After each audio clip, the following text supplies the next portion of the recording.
Well, know what you want and go ahead and make a choice to get what you want.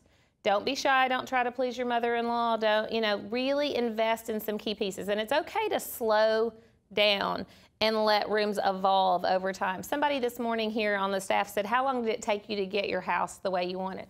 And I said, well, I just moved into a new house 3 weeks ago, so it's going to take a long time for this one. But the last one, it's, you know, I lived there for 5 or 6 years, and a lot of it was done in the first year or two, but then there were a lot of pieces that evolved over time. So even the professionals don't go out and instantly know exactly everything they want. It takes time to find things that you're looking for sometimes. And sometimes you know you want something really interesting with a pop of an accent color. And maybe if you're doing your homework and using our color theory and you've really planned out what that color scheme is going to look like, you can't necessarily just run out and find that very thing in an instant. So know it's going to take time.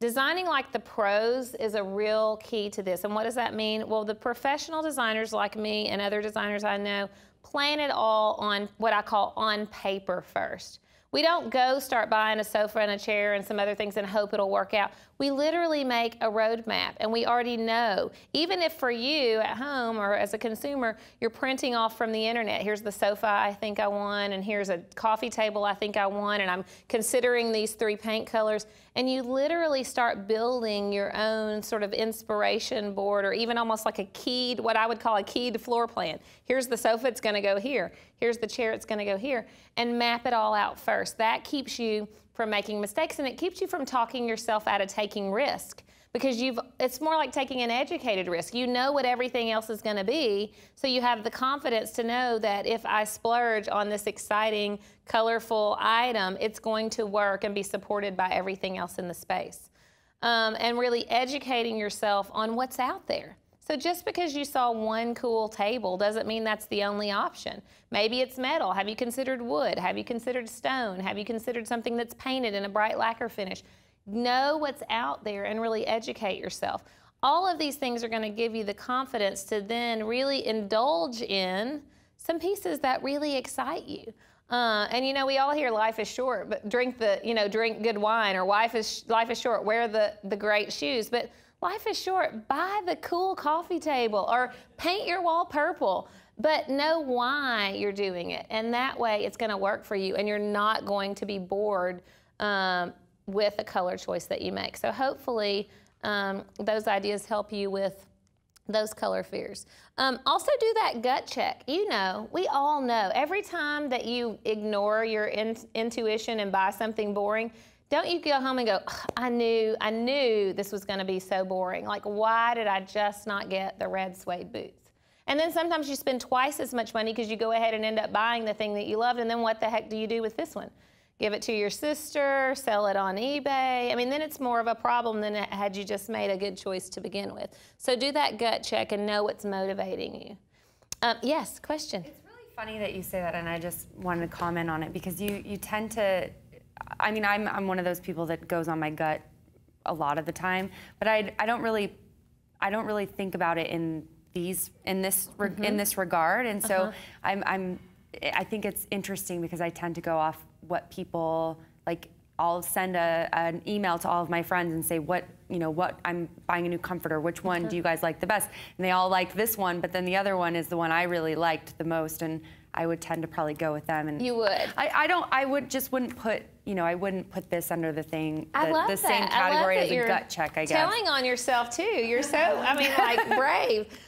But I think that happens a lot, and I don't know what it is. It's like, feels like it's permanent or something, like you're never gonna have another comforter as long as you live. And so like, even if this one's only like $189, like you have to go with the one everybody else said. That's something about human nature that I really want to give you permission here to go, this is my house, and I'm the one. They might come over once in a while, and see it, but they don't live here. And this really needs to support what I want my space to be like, the energy, all of those things.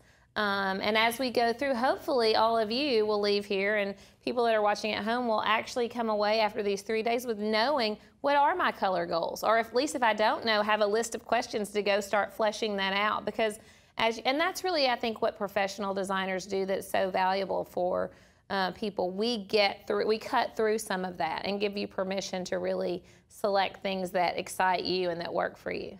But just to build on that, Toby, Matt Lucy says, definitely, I get worried about the cost of furniture, paint, etc., so I go more neutral in the hopes that it will last longer. Right, and that's what most people do. And yes, there is that can be a great concept, and I use that as well in many ways in a space for longevity. But if you make that choice for every item in the room, then it becomes really boring and blah and uninspiring and not a representation of you, your personality, your family, anything that's going on in the space. And I mean, I don't want to live in an uninspired space, and most people don't either. That's what we're looking for, being fulfilled or relaxing or whatever that goal is. So I think that, yeah, we're intentionally ignoring our gut more often than we like to admit, don't we?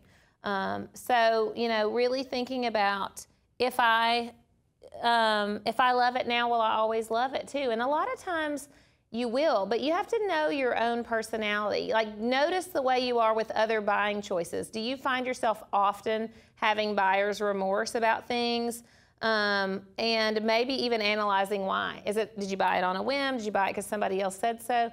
For me, I know that if I love something, I usually love it for a long time. I'm a person to buy a car I really like and keep it for a long time, or buy a watch I really like and keep it for a long time. Some of you know you constantly want to be changing things up. You constantly want to get a new car and a new hairstyle so knowing yourself, and that's where that self-awareness piece I mentioned earlier, you really have to know some of this, because if you constantly want to change all the time, then yeah, you want to be careful with some of your bigger purchases and know which things are easiest to change. Paint is about the easiest thing to change, and ultimately it's not that expensive.